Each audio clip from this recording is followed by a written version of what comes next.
જૂનાગઢના ભેસાણમાં પતિએ કરી પત્નીની હત્યા, પતિના અન્ય મહિલા સાથે પ્રેમ સંબંધ હોવાનો ખુલાસો. સરદારપુરા ગામની વાડી વિસ્તારમાં બની ઘટના. પોલીસે આરોપી પતિની કરી ધરપકડ. નવા વર્ષમાં અંબાલાલ પટેલે કરી નવી આગાહી. 25 ઓક્ટોબરથી વરસાદનું જોર વધશે. દક્ષિણ ગુજરાત અને સૌરાષ્ટ્રમાં માવઠાની આગાહી. કમોસમી વરસાદથી પાકને નુકસાનની ભીતિ. સુરત જિલ્લામાં શિયાળાના આગમન સમયે ચોમાસા જેવો માહોલ. ઉમરપાડા તાલુકાના ગ્રામ્ય વિસ્તારમાં વરસ્યો કમોસમી વરસાદ. કેવડી, ઉમરગોટ, વાડી સહિતના વિસ્તારોમાં વરસાદને લઈને ખેડૂતો મુકાયા ચિંતામાં. ભરૂચના હાસોટ તાલુકામાં નવા વર્ષે વરસ્યો કમોસમી વરસાદ. જૂના ઓભા સહિતના અનેક ગામોમાં માવઠાથી ખેડૂતોને ભારે નુકસાન. ખેડૂતોએ રસ્તા પર સૂકેલી ડાંગર પલળી ગઈ. પાકને બચાવવા ખેડૂતોએ કરી દોડધામ. તમિલનાડુ અને પુડુચેરીમાં ભારે વરસાદની જનજીવન પર અસર. જળાશયોમાં પૂરની સ્થિતિ. ચેન્નઈમાં ધોધમાર વરસાદના કારણે ઠેર ઠેર વૃક્ષો ધરાશાયી. સતત પડી રહેલ ભારે વરસાદના કારણે અનેક શહેરોમાં પરિસ્થિતિ વણસી. મુશળધાર વરસાદના કારણે મેટ્ટુ ડેમ છલોછલ ભરાયો. કાવેરી નદીમાં પાણી છોડવામાં આવ્યું અને સુરક્ષાના ભાગરૂપે સેલમ અને ઈરોડ જિલ્લાઓને જોડતી પુલમપટ્ટી ફેરી સેવા તાત્કાલિક બંધ કરાઈ. શાળા કોલેજોમાં રજા જાહેર. કેદારનાથ ધામના કપાટ થયા બંધ. હવે 6 મહિના સુધી ભક્તો નહીં કરી શકે દર્શન. શિયાળો શરૂ થતા જ 6 મહિના માટે બંધ થયા કપાટ. પૂર્વ તૈયારીના ભાગરૂપે બુધવારે પંચમુખી ભોગ મૂર્તિને પાલખીમાં મુકાઈ. કેદારનાથ ધામના દરવાજા બંધ થયા પછી પાલખી ઓમકારેશ્વર મંદિર તરફ જશે, જ્યાં 6 મહિના સુધી થશે પૂજા.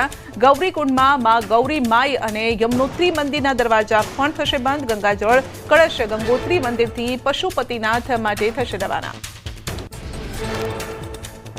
મુખ્ય પૂજારીએ મૂર્તિની વિશેષ પૂજા કરી ભોગ અર્પણ કર્યો. ભગવાનની પાલખી મંદિર પરિસરમાં પહોંચતા કરાયા મંત્રોચ્ચાર. ભક્તોએ પાલખીના દર્શન કરીને લીધા આશીર્વાદ. મંદિરની પરિક્રમા કર્યા બાદ સભા મંડપમાં મૂકવામાં આવી પાલખી. દિવાળીના વેકેશનમાં પ્રવાસીઓની પહેલી પસંદ બન્યું સ્ટેચ્યુ ઓફ યુનિટી. તહેવારો સમયે રોજ 30 થી 40 હજાર પ્રવાસીઓ લઈ રહ્યા છે મુલાકાત. 20 ઓક્ટોબરથી તમામ hotel, tent city, row house full. 7 વર્ષમાં 2.75 કરોડથી વધુ પ્રવાસીઓએ લીધી મુલાકાત. ટેન્ટ સિટીમાં પ્રવાસીઓ માટે વિશેષ વ્યવસ્થા કરાઈ તો તંત્રએ પ્રવાસીઓ માટે રાત્રે કલ્ચરલ પ્રોગ્રામનું કર્યું આયોજન. સ્ટેચ્યુ ઓફ યુનિટીમાં પ્રથમવાર દિવાળીના પર્વની પ્રકાશ પર્વ તરીકે ધામધૂમથી ઉજવણી.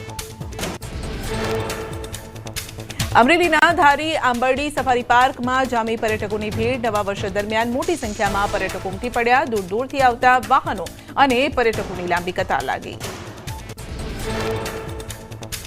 સફારી પાર્કમાં પર્યટકો માટે 7 બસની વ્યવસ્થા વધારીને કુલ 12 બસ કરાઈ. સિંહ દર્શન, કુદરતી નજારાનો આનંદ ઉઠાવવા માટે પર્યટકો ઉમટ્યા અને હજુ પણ 15 દિવસ સુધી પર્યટકોની રહેશે ભીડ.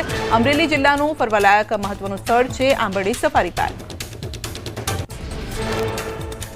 અમદાવાદમાં ભાઈ બીજના દિવસે જગન્નાથ મંદિરમાં દર્શન કરવા વહેલી સવારથી જ ભીડ. મંદિરમાં ભગવાન જગન્નાથ બહેન સુભદ્રા સાથે છે બિરાજમાન.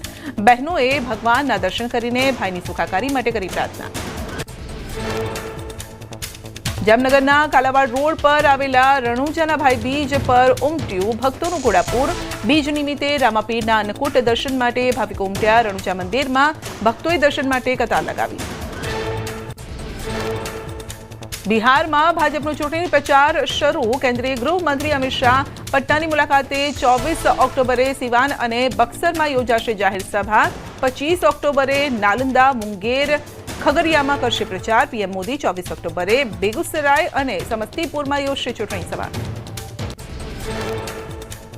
કેન્દ્રીય ગૃહમંત્રી અમિત શાહના હસ્તે અમદાવાદમાં તેમના મત વિસ્તારમાં ખાતમુહૂર્ત લોકાર્પણ કાર્યક્રમ. 6 લેન હાઈવેનું ખાતમુહૂર્ત. શાંતિપુરાથી ખોરજ જીઆઈડીસી સુધી બનશે હાઈવે. 805 કરોડના ખર્ચે તૈયાર થશે. મોરબીમાં તહેવારો ટાણી સરદાર બાગ બંધ રહેતા લોકોમાં રોષ. રજાઓના માહોલમાં બગીચો બંધ કરી દેવાતા લોકોએ તાળા તોડી નાખ્યા. તાળા તોડીને લોકો પોતાના બાળકોને લઈને બગીચામાં પ્રવેશ્યા. સરદાર બાગનું તાજેતરમાં 1 કરોડના ખર્ચે કરાયું છે રિનોવેશન.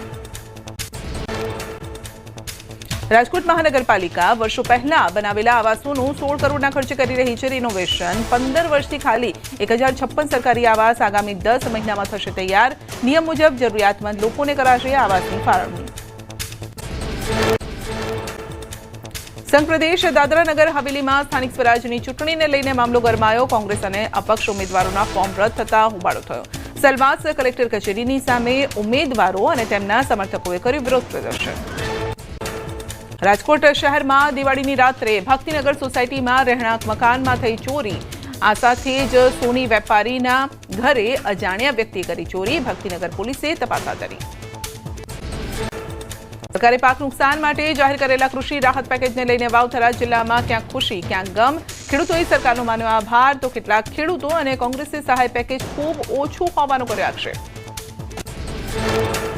બોટાદના હળદળમાં પોલીસ સાથે ઘર્ષણ બાદ દુધઈના 2 ખેડૂતો જેલમાં બંધ. તહેવારો સમયે બંને ખેડૂત પરિવારની બહારે આવ્યા. ગ્રામજનો ખેતરોમાં મગફળી ખેંચવાનું કામ અન્ય ખેડૂતોએ કર્યું પૂર્ણ અને ખેડૂતોના પ્રશ્ને આજીવન લડત આપવાની ઉચ્ચારી ચીમકી. અમદાવાદના રિવરફ્રન્ટ પાસે રહેતા સ્થાનિકોને હાઈકોર્ટની રાહત. બાબા લવલીની દરગાહ પાસેના 16 લોકોને જગ્યા ખાલી કરવાને લઈ કોર્પોરેશનની નોટિસ મુદ્દે હાઈકોર્ટે આપી રાહત. હાઈકોર્ટે પુરાવાની ખરાઈ કરવા કોર્પોરેશનને કર્યો આદેશ. જામનગરના ધારાસભ્ય રાઘવજી પટેલે દિવાળી અને નવા વર્ષના તહેવારો નિમિત્તે ગ્રામ્ય વિસ્તારોની લીધી મુલાકાત. જોડિયાના લીંબુડા ગામે ગ્રામજનો વચ્ચે રાઘવજી પટેલ રહ્યા ઉપસ્થિત. તમામ લોકોને નવા વર્ષની શુભકામના પાઠવી લોકોના પ્રશ્નો સાંભળ્યા. સુરતમાં રેલવે વિભાગે કર્યું બુદ્ધિનું પ્રદર્શન. લાખો મુસાફરો વતન પહોંચી ગયા બાદ બાંધવામાં આવ્યો મંડપ અને લાઇટના ફોક્સ લગાવવામાં આવ્યા તો સુવિધાના અભાવે 1.5 કિલોમીટર સુધીની લાઇનમાં મુસાફરોને ભર તડકે ઉભા રહેવાનો વારો આવ્યો હતો. અમદાવાદના ઇસ્કોન મંદિરમાં ભક્તોનું ઘોડાપૂર ઉમટ્યું. નવા વર્ષની સાંજે ભક્તોએ રાધાકૃષ્ણની દીવડાઓથી કરી આરતી. મંદિરની લાઇટો બંધ કરીને સાંજે 7 થી 8:30 વચ્ચે વિશેષ આરતી કરાઈ. નવા વર્ષે ઇસ્કોન મંદિરમાં દીવડાથી આરતીની પરંપરા. અમદાવાદના ભાડજમાં આવેલા હરે કૃષ્ણ મંદિરમાં નૂતન વર્ષની ધામધૂમથી ઉજવણી. ભગવાનને 1008 પ્રકારના વ્યંજનોનો ભોગ ધરાવાયો. ભક્તોએ ગોવર્ધન પૂજા, આરતી, અન્નકૂટના દર્શન કર્યા. ગોવર્ધન મહાત્મ્ય પર વિશેષ એનિમેશન ફિલ્મ રજૂ કરાઈ. નવા વર્ષની શરૂઆતની સાથે જ સાપુતારામાં પ્રવાસીઓનો ધસારો. ડાંગ જિલ્લાના માર્ગો પર વાહનોની અવરજવર વધી. ગિરિમથક ખાતે પ્રવાસીઓએ પેરાગ્લાઇડિંગની માણી મજા. Boating, sunrise point, table point, સાયકલિંગે જમાવ્યું આકર્ષણ. અંબાજીના દાંતાના ભેમાડ ગામે બેસતા વર્ષના દિવસે જોવા મળી કોમી એકતા. હિન્દુ અને લઘુમતી સમાજે યોજ્યું સ્નેહ મિલન. મહાદેવજી મંદિરના પ્રાંગણમાં યોજાયું સ્નેહ સંમેલન. દર વર્ષે હમ સમારંભ યોજી કોમી એકતાનો સંદેશ. છોટાઉદેપુરના 11 ટર્મ ધારાસભ્ય રહી ચૂકેલા મોહનસિંહ રાઠવાને ત્યાં શુકનનો સિક્કો આપવાની પરંપરા. મોહનસિંહની તબિયત નાદુરસ્ત હોવાથી તેમના પુત્ર અને ધારાસભ્ય રાજેન્દ્ર રાઠવાએ નિભાવી પરંપરા. ઉમરવા ગામમાં મુલાકાતે આવનારને ₹5નો સિક્કો અપાય છે ભેટ.